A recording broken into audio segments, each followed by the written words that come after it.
तो आइए आज का सेशन हम लोग स्टार्ट करते हैं। ठीक है, आज जो हम लोग टॉपिक लेके चल रहे हैं उसका नाम है फ्रैक्शन। फ्रैक्शन को हम लोग हिंदी में बोलते हैं भिन्न। ठीक है, तो भिन्न तो आप लोग जानते ही होंगे, पढ़े भी होंगे, है ना। बट इसमें हम लोग क्या करेंगे, थोड़ा अच्छे से समझेंगे ये भिन्न क्या है और इससे रिलेटेड जो क्वेश्चन है वो कैसे करते हैं। ये सब जो है आप लोगों को ये पता होना चाहिए। कोई भी मैथ्स के स्टूडेंट हो, चाहे वो क्लास 6 में हो, 7 में हो, 8, 9, 10th या फिर कम्पिटिटिव एग्ज़ाम की तैयारी कर रहे हो, तो उनको क्या होता है, उन बहुत सारे ऐसे स्टूडेंट्स को मैंने अपने टीचिंग कैरियर में इतना देखा है कि बच्चे क्लास 10th में चले जाते हैं, ठीक है, मैट्रिक में चले गए, बट उनसे क्या होता है, क्वेश्चन नहीं बन पाता है ना। अपने एक्सरसाइज का जो क्वेश्चन है वो बन नहीं पाता है। तो उसके पीछे का रीज़न क्या है, उसके बिहाइंड का स्टोरी ये है कि उनका बेसिक एकदम वीक होता है। तो इसके कारण जो होता है बच्चे बना नहीं पाते हैं क्वेश्चन। ठीक है, तो हमारा यही प्रयास है कि हम आपको हर एक बेसिक टॉपिक को कवर कराते चलें। ठीक है, तो इससे क्या होगा, आप जिस भी क्लास में पढ़ रहे होंगे, है ना, आपको मैथ अच्छे से समझ में आएगा। ठीक है, तो उसके लिए बेसिक नॉलेज का होना, मैथ का जो बेसिक फंडामेंटल कॉन्सेप्ट है जिस पे मैथ टिका हुआ है, वो सब आपको आना चाहिए। ठीक है, चलिए, तो हम टॉपिक लेके चल रहे हैं फ्रैक्शन, यानी कि भिन्न। ठीक है, तो जैसा कि आप जानते हैं, भिन्न को तो पहले से ही आप जानते होंगे कि भिन्न का मतलब होता है अंश बटा में हर के रूप में होता है। ये अंश बटा हर के रूप में होता है। ठीक है, यानी कि मान लीजिए 3/4 लिखा हुआ है, तो ये क्या है, ये एक भिन्न है ना, जिसमें ऊपर वाला जो टर्म होता है उसको अंश बोलते हैं, नीचे वाला जो मतलब ये जो मेन ये बटा है आपका, ये आपका बटा है, बटा के नीचे जो टर्म है उसको क्या कहेंगे, हर बोलेंगे, यानी डिनोमिनेटर। ये अंश बटा हर के रूप में होता है। जैसे कि आपका 3/4 हो गया, आप ले लीजिए 5/9 ले लीजिए, ये भी एक क्या है, फ्रैक्शन है ना। इसको हम लोग भिन्न बोलेंगे। और भी आप ले सकते हैं, अब ज़रूरी नहीं है कि ऊपर, आप हो सकता है कि ऊपर बड़ा ले लीजिए, नीचे छोटा ले लीजिए, ये भी एक फ्रैक्शन है। ठीक है, तो इसमें क्या है, एक तो आपका न्यूमरेटर है, ऊपर वाला टर्म कहलाता है न्यूमरेटर। ठीक है, न्यूमरेटर, और नीचे वाला जो टर्म है उसको कहते हैं डिनोमिनेटर। ठीक है, यानी ये अंश बटा हर के रूप में होता है। ये वाला आपका बटा है, इसको कहते हैं बटा, इसको क्या कहते हैं, बटा, है ना। मतलब 3/4, इसको पढ़ेंगे 3/4, इसको पढ़ेंगे 5/9, इसको पढ़ेंगे 10/3। ठीक है, यानी कि इसको आप इंग्लिश में बाई भी कहते हैं, 3/4, 5/9, 10/3। ठीक है, तो आप समझ पा रहे होंगे। अच्छा, ऊपर वाला टर्म न्यूमरेटर, नीचे वाला टर्म डिनोमिनेटर कहलाएगा। ठीक है, यहाँ पे न्यूमरेटर कितना है, इस वाले फ्रैक्शन में आइएगा तो न्यूमरेटर कितना है आपका 5 है, और डिनोमिनेटर कितना है 9 है। इसमें देखिए न्यूमरेटर कितना है 10 है, डिनोमिनेटर आपका 3 है। जैसे a/b लिखा हुआ है, तो a/b क्या है, ये एक फ्रैक्शन है। इस फ्रैक्शन में आप इसको ऊपर वाले टर्म को आप क्या कहते हैं, न्यूमरेटर कहते हैं, नीचे वाले टर्म को क्या कहते हैं, डिनोमिनेटर कहते हैं। ठीक है, क्या लिखती है, अंश और हर। ठीक है, चलिए, अब मान लीजिए इसको बटा कहते हैं, आप समझ गए। अब लिखा हुआ है 2/1/4। ठीक है, अब जो है ये क्वेश्चन है, ये एक क्वेश्चन है, इसको हम लोग कैसे सॉल्व करेंगे, ये सब आप लोगों को बेसिक नॉलेज जो है, बेसिक पता होना चाहिए। ठीक है, कि ये सब क्वेश्चन हम कैसे सॉल्व करते हैं। ठीक है, अच्छा, हम थोड़ा इसमें और भी बता देते हैं थोड़ा सा और, ये फ्रैक्शन में, कि मान लीजिए आपका फ्रैक्शन 2/4 है, तो इस फ्रैक्शन को आप तो काट के लिख दीजिएगा 1/2, ये तो खैर है ही। इसमें हम ये बताना चाह रहे हैं कि ऊपर वाला टर्म क्या है, यहाँ नीचे वाले टर्म से, मतलब न्यूमरेटर जो है वो क्या है, न्यूमरेटर जो है वो क्या है, डिनोमिनेटर से छोटा है कि बड़ा है, छोटा है डिनोमिनेटर से। न्यूमरेटर हम शॉर्ट में NUM लिखे हैं और DENO लिखे हैं डिनोमिनेटर को, ठीक है। तो आप देख रहे हैं कि ये जो आपका न्यूमरेटर टर्म है ये डिनोमिनेटर से क्या है, छोटा है, यानी कि डिनोमिनेटर यहाँ बड़ा हो जा रहा है, यानी हर यहाँ पे बड़ा है और अंश छोटा है। तो इस टाइप का जो फ्रैक्शन होता है इसको हम लोग बोलते हैं प्रॉपर फ्रैक्शन, प्रॉपर फ्रैक्शन, ठीक है। अभी हम इसको देखेंगे, ये जो क्वेश्चन बताए थे पहले इसको थोड़ा और समझ लीजिए। प्रॉपर फ्रैक्शन में आप क्या समझे, प्रॉपर फ्रैक्शन में क्या होता है, ऊपर छोटा होता है, अंश वाला छोटा होता है और हर वाला बड़ा होता है, ठीक है। जैसे कि 7/, आप 9 कर लीजिए, ये क्या है, ये एक प्रॉपर फ्रैक्शन हो गया। और भी आप एग्जांपल ले लीजिए, प्रॉपर फ्रैक्शन का एग्जांपल आप 10/13 ले सकते हैं। देखिए ये तो आपका प्रॉपर फ्रैक्शन हो गया, ठीक है। इसमें और भी एक चीज़ जान लीजिए, इसका जो वैल्यू होता है प्रॉपर फ्रैक्शन में, जितना भी वैल्यू आप लाइएगा वो आपका लाई करेगा 0 से लेकर 1 के बीच में, 0 से 1 के बीच में कोई सा भी वैल्यू जो भी प्रॉपर फ्रैक्शन में होगा वो आपका 0 से 1 के बीच में ही आएगा सॉल्व कीजिएगा तो। मतलब कि ना 1 से बड़ा नहीं हो सकता है और 0 से छोटा नहीं हो सकता है। जब भी होगा नंबर लाइन पे अगर उसको लाइएगा, यहाँ पे 0 होगा, यहाँ पे 1 होगा, तो इसके बीच में ही होगा ये प्रॉपर फ्रैक्शन, ठीक है। इसका जो वैल्यू होगा वो है ना, इसका वैल्यू इसमें लाई करेगा, हम ये बता रहे थे। जैसे आप सपोज ये आपका क्वेश्चन था 1/2, तो 1/2 में आप क्या देख रहे हैं, आप इसको डिवाइड कीजिएगा तो इसको आप 0 पॉइंट कितना लिखिएगा, 5 लिखिएगा। तो देखिए ये कहाँ है, ये 0 और 1 के बीच में ही है ना, अब 7/9 है, तो आप इसको डिवाइड कर लीजिएगा, 7/9 है, ये है आपका। तो आप इसको कीजिएगा क्या, 7 यहाँ पे 9 का डिवाइड कीजिएगा तो आप 0 पॉइंट समथिंग ही करिएगा ना। देखिए इसको डिवाइड कीजिएगा तो 0 पॉइंट यहाँ पे 0 हो गया, 9 8 72, 9 7 63, 10 में से 3 गया तो 7, अगेन फिर ये 0 आ जाएगा, फिर मतलब 0.78 कर दीजिए सर।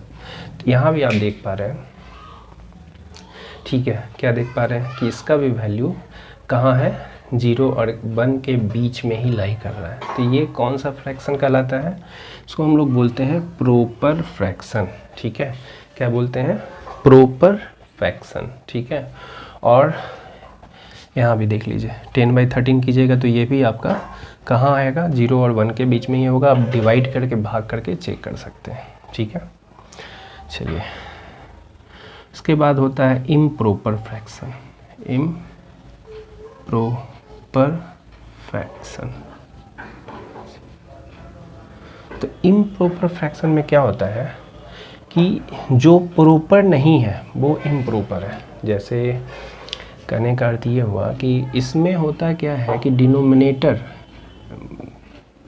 जैसे मान लीजिए ये 10/5, ठीक है एग्जाम्पल, इसमें क्या है, ऊपर वाला टर्म क्या है आपका, न्यूमरेटर है, नीचे वाला टर्म क्या है, डिनोमिनेटर है। तो न्यूमरेटर बड़ा होगा, डिनोमिनेटर छोटा होगा, न्यूमरेटर बड़ा होगा, डिनोमिनेटर छोटा होगा। या फिर ये भी हो सकता है कि न्यूमरेटर और डिनोमिनेटर बराबर भी हो जाए, ठीक है। जैसे इसमें या तो न्यूमरेटर बड़ा भी हो सकता है और इक्वल भी हो सकता है, किसके, डिनोमिनेटर के, ठीक है। यानी अंश जो होगा, अंश या तो बराबर होगा, मतलब बड़ा होगा, और या फिर बराबर भी हो सकता है, किसके, हर के। अंश हर के बराबर भी हो सकता है और अंश हर से मतलब बड़ा भी हो सकता है। जैसे कि आप ले लीजिए 10/10, ठीक है, आप ले लीजिए 17/17। देखिए यहाँ पे इस केस में क्या है, ये कट गया, आ गया 1, यहाँ पे देखिए कट गया 1 आ गया। मेरे कहने का अर्थ है यहाँ भी ये दोनों बराबर है, ये दोनों बराबर है, ठीक है। तो जब ये बराबर है ना, तब भी ये इम्प्रॉपर फ्रैक्शन है। और जब ये बड़ा है, मान लीजिए 10/9 कर दिए आप, तो यहाँ पे देख पा रहे हैं कि ये जो 10 है वो क्या है, 9 से क्या है, बड़ा है। तो ये भी आपका इम्प्रॉपर फ्रैक्शन कहलाएगा, ठीक है। आप ज़रूरी नहीं आप कुछ भी ले लीजिए ना, 19/5 ले लीजिए, ठीक है। तो आप यहाँ पे क्या देख रहे हैं क्या देख रहे हैं कि यहाँ पे जो आपका न्यूमरेटर वाला टर्म है वो डिनोमिनेटर वाले टर्म से बड़ा है, यानी डिनोमिनेटर वाला टर्म न्यूमरेटर वाले टर्म से छोटा है। ठीक है, एक केस तो ये हो गया, और दूसरा केस कि न्यूमरेटर डिनोमिनेटर के बराबर होगा। जैसे कि आप कुछ भी ले लीजिए, 19/19, देखिए कट के आ गया 1। ठीक है, अलग बात है कि कट के 1 आ जा रहा है, लेकिन इसमें ये भी होता है कि न्यूमरेटर और डिनोमिनेटर बराबर होता है। ठीक है, या फिर यहाँ पे देखिए लिखा हुआ है, या तो न्यूमरेटर डिनोमिनेटर के बराबर भी हो सकता है या फिर इससे बड़ा होगा। ठीक है, तो इसको हम लोग बोलते हैं इम्प्रॉपर फ्रैक्शन। तो इसमें हम ये बताना चाह रहे थे कि इम्प्रॉपर फ्रैक्शन में जो होता है वैल्यू, इसका जो वैल्यू होगा, वैल्यू, इसका वैल्यू जो होगा वो ऑलवेज या तो 1 के बराबर हो सकता है। ठीक है, वैल्यू या तो 1 के बराबर होगा या फिर बड़ा भी हो सकता है। ठीक है, 1 के बराबर भी हो सकता है या फिर 1 से इसका वैल्यू क्या होगा, बड़ा होगा या फिर बराबर भी होगा। ठीक हो सकता है। ठीक है, अभी हम बताएं, देखिए आप कोई सा भी फ्रैक्शन ले लीजिए, यहाँ पे तो देखिए हमेशा अब न्यूमरेटर और डिनोमिनेटर बराबर आया, तो इसके कारण ये क्या है, इसका वैल्यू 1 है, यहाँ भी वैल्यू 1 है, तो हम क्या बताएं कि 1 के बराबर भी हो सकता है और 1 से बड़ा भी। तो आप इसको जब डिवाइड कीजिएगा तो आप पाइएगा कितना, ये 1 से बड़ा होगा ना, आप डिवाइड कीजिएगा 10/9। आप कुछ और भी ले सकते हैं, 25 आप कटने वाला ले लीजिए, 5 ले लीजिए। यहाँ देख रहे हैं ऊपर बड़ा है नीचे छोटा है, तो ये क्या है, इम्प्रॉपर फ्रैक्शन है, और इसमें इसका वैल्यू कितना के बराबर आ गया, 5 के बराबर आ गया। आप इसको डिवाइड भी करके देख लीजिए, आप ये सेकंड वाला क्वेश्चन ले रहे हैं, तो इसमें आप डिवाइड कीजिए 10 को 9 से। ठीक है, तो क्या देख पा रहे हैं, इसको आप काटिएगा तो 9 एकम 9, 1 पॉइंट फिर 0, देखिए 1.1, यानी कि फिर आगे भी बढ़ेगा ये, यानी आप देख रहे हैं कि इसका वैल्यू 1 से क्या है, 1 से इसका वैल्यू बड़ा है, ये ग्रेटर देन का साइन है, ये आपका ग्रेटर देन का साइन हुआ और इसमें इक्वल लग गया, तो इसको हम बोलेंगे greater than and equal to, है ना, ग्रेटर देन इक्वल टू। इसको पढ़ेंगे हम लोग, ग्रेटर देन इक्वल टू। ये सब देखिए, ये सब जितना भी हम आपको अभी क्लास में बता रहे हैं सब बेसिक है, ये सब बेसिक आप जाने रहिएगा, तभी आप कॉम्पिटिटिव एग्ज़ाम को फेस कर सकते हैं। ये सब बेसिक का पता ही नहीं होगा तो आप तो क्वेश्चन बना ही नहीं पाएंगे ना। इसलिए हर एक कॉम्पिटिटिव स्टूडेंट को चाहिए कि ये सब वीडियो, जितना भी बेसिक का वीडियो होता है या फिर बेसिक का क्लास है, वो आप क्लियर कर लें। ठीक है, तो ये हो गया आपका, हम क्या बता रहे थे, इम्प्रॉपर फ्रैक्शन के बारे में। ये ग्रेटर देन इक्वल टू हो गया। चलिए, इम्प्रॉपर फ्रैक्शन में याद रखिएगा कि जो वैल्यू है वो या तो 1 के बराबर होगा या फिर 1 से बड़ा होगा, लेकिन प्रॉपर फ्रैक्शन में ऑलवेज वैल्यू जो होता है इसका जो वैल्यू होता है, किसका, प्रॉपर फ्रैक्शन का वैल्यू क्या होता है, बोलिए। प्रॉपर में वैल्यू 1 से क्या होता है, छोटा या बड़ा, छोटा होता है। तो ये ऐसे कर दीजिए, यानी 0 से 1 के बीच में हम बताएं ही आपको, यहाँ पे तो लिखे भी हैं, ये आपका वैल्यू हो गया।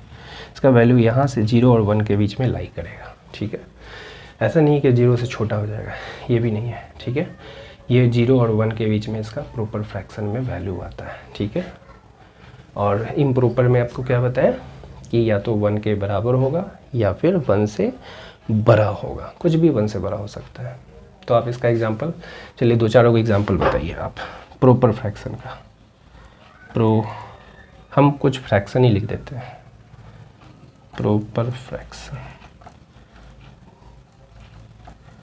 फ्रैक्शन का एग्जांपल, चलिए बोलिए। 2/11 ले लीजिए, प्रॉपर ये वाला। ठीक है, इसमें और बोलिए 7/10 ले लीजिए। देखिए ऊपर छोटा है, नीचे बड़ा है, हमेशा ऐसा होगा। 11/13, 12 कर लीजिए। आप और भी ले लीजिए, बहुत सारा एग्जांपल हो सकता है, इनफाइनाइट एग्जांपल्स हो सकते हैं। ठीक है, चलिए इम्प्रॉपर में बोलिए। इम्प्रॉपर में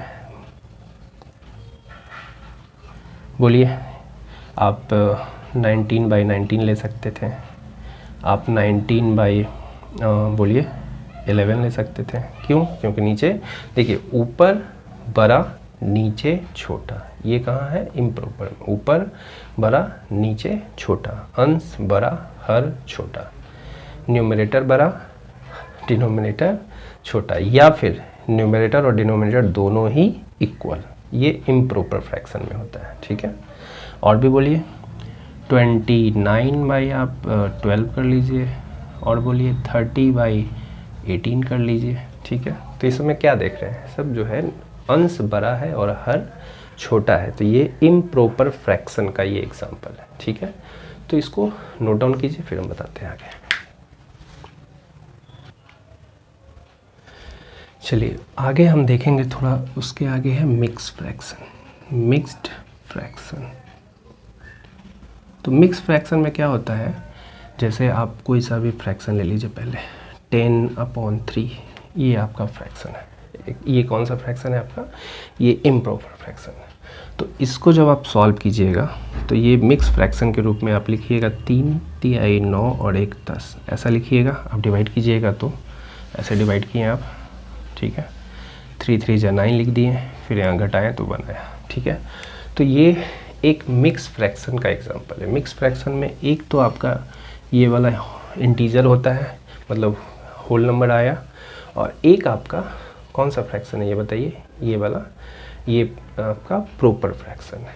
ठीक है, दिख रहा होगा आपको, ये दोनों मिक्स करके आप देखिए, जैसे कि 7 1/2 ले लीजिए, तो ये एक मिक्स फ्रैक्शन है। इसमें ये आपका इंटीजर वाला पार्ट है, ठीक है, मतलब ये दिख रहा है आपको, होल नंबर है 7, ठीक है, और एक दूसरा वाला पार्ट क्या है, ये प्रॉपर फ्रैक्शन है। ठीक है, आपको दिख रहा होगा। आप कोई और एग्जांपल ले लीजिए, 3 1/5, तो ये देखिए, ये भी आपका एक मिक्स फ्रैक्शन है। लेकिन आप ऐसा नहीं ले सकते 3 5/3, ऐसा नहीं ले सकते, ये आपका नहीं है। ठीक है, क्यों नहीं है, क्योंकि एक तो आपका इंटीजर है, ये आपका होल नंबर है, लेकिन दूसरा वाला जो पार्ट है आपका इसका, देखिए इसी के साथ जो इंक्लूडेड पार्ट है, इसको आप देखिएगा तो ये प्रॉपर नहीं है ना, ये इम्प्रॉपर हो गया। एक तो आपका इंटीजर पार्ट होगा, इंटीजर यानी कि होल नंबर में, होल नंबर समझ रहे हैं ना, मतलब कि 1 2 3 4, हालांकि 0 से स्टार्ट होता है बट 1 से लेके चलिए, तो 1 2 3 4 ये हो गया। दो पार्ट होता है, एक होल नंबर वाला पार्ट और एक इंटीग्रल पार्ट होता है, इंटीजर पार्ट होता है। ठीक है, मतलब दोनों एक ही है, सॉरी। हाँ, तो हम ये बता रहे हैं कि एक तो आपका ये हो गया इंटीजर, और दूसरा वाला पार्ट जो हो गया वो प्रॉपर फ्रैक्शन का होता है, प्रॉपर फ्रैक्शन का होना चाहिए। ठीक है, प्रॉपर फ्रैक्शन, एक तो आपका ये हो गया नंबर, ठीक है, इंटीजर, और दूसरा वाला प्रॉपर फ्रैक्शन। प्रॉपर फ्रैक्शन का क्या मतलब हुआ, ऊपर छोटा नीचे बड़ा, है ना, यानी नीचे बड़ा ऊपर छोटा, यानी अंश जो होगा हर से क्या होगा, क्या बताया आपको, अंश हर से बड़ा होना, छोटा होना चाहिए। ठीक है, चलिए आप समझ गए। अब जैसे मान के चलिए आपके पास कोई फ्रैक्शन है 99/31, ठीक है, ये आपका क्वेश्चन है, इसको कहेगा कि आप कन्वर्ट कीजिए, इसको आप चेंज कीजिए मिक्स फ्रैक्शन में, इसको मिक्स फ्रैक्शन में चेंज कीजिए। तो मिक्स फ्रैक्शन में चेंज करने के लिए आपको क्या करना होगा, बोलिए, इसको आप डिवाइड कीजिएगा। देखिए पहले तो इससे भी थोड़ा और छोटा एग्जांपल ले लीजिए, आप एग्जांपल ले लीजिए 8/3, ठीक है। आप इसको कैसे सॉल्व कीजिएगा, इसको बनाना है मिक्स फ्रैक्शन में, तो आप क्या कीजिएगा, ऊपर जो आपका 8 है उसको 3 से डिवाइड कीजिएगा, नीचे ये देखिए 3 दिख रहा है, हर से भाग दिया जाता है अंश को। ठीक है, अंश जो होता है अंश, ठीक है, उसका डिवाइड हम लोग हर से करते हैं, ऐसे दिख रहा होगा, हर को क्या लिखे हैं, हर ये आपका नीचे आ गया, ठीक है, अंश यहाँ पे होता है, ठीक है, ये अंश, ठीक है। अब आप इसको भाग दीजिएगा, 3 के टेबल में 8, बोलिए 3 से 3 दूना 6 बार में कट गया, 3 दूना 6, फिर 8 में से 6 गया तो अब इसको जब आप मिक्स फ्रैक्शन में लिखिएगा तो ये जो आपका बीच में है, ये जो आपका क्वेसेंट आया, इसको आप बीच में लिखिएगा, ठीक है। और ये वाला जो टर्म है वो ऊपर आ जाएगा, यहाँ पे जो आपका